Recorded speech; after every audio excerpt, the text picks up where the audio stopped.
ایک بزرگ تھے، ہر وقت اللہ سے عافیت مانگتے تھے، ہر وقت اللہ سے عافیت مانگتے تھے، ہر وقت عافیت مانگتے تھے۔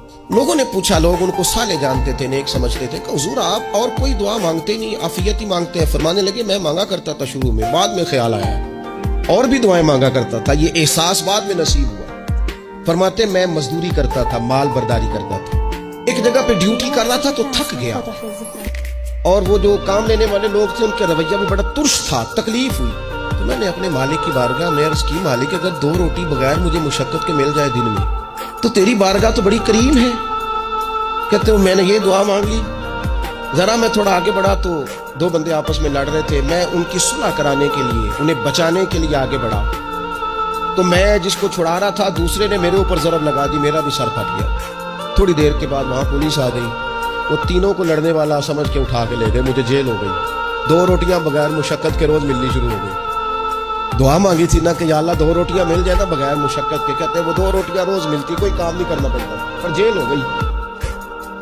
فرماتے میں بڑا پریشان تھا، روز روٹیاں پابندی سے آتی اور بہترین آتی، کھانا ملتا۔ پھر کچھ عرصے کے بعد میں نے سوچا کہ یار یہ دعا تو قبول ہو گئی نا تیری، اب تو اگر اس پر کوئی الگ بات کرے گا تو وہ تو غلط کرے گا۔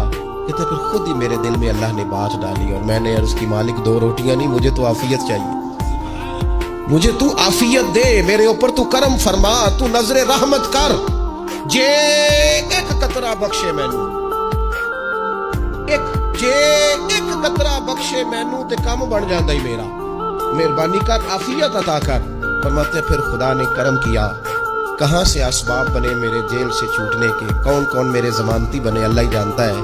فرماتے ہیں دروازے بھی کھل گئے، رزق بھی ملتا ہے، صحت بھی میسر ہے، سجدہ بھی کر لیتا ہوں، سویرے تلاوت بھی کرتا ہوں، شام کو مدینے والے کی بارگاہ میں راج کے درود و سلام بھی عرض کرتا ہوں، میں ممکن ہوتا ہے تو کسی غریب کی داد رسی بھی کرتا ہوں۔ اب سمجھ آئی ہے، ربنا آتنا فی الدنیا حسنۃ وفی الآخرۃ حسنۃ وقنا عذاب النار۔ اب سمجھ آئی ہے رب سے جب بھی مانگنا ہے عافیت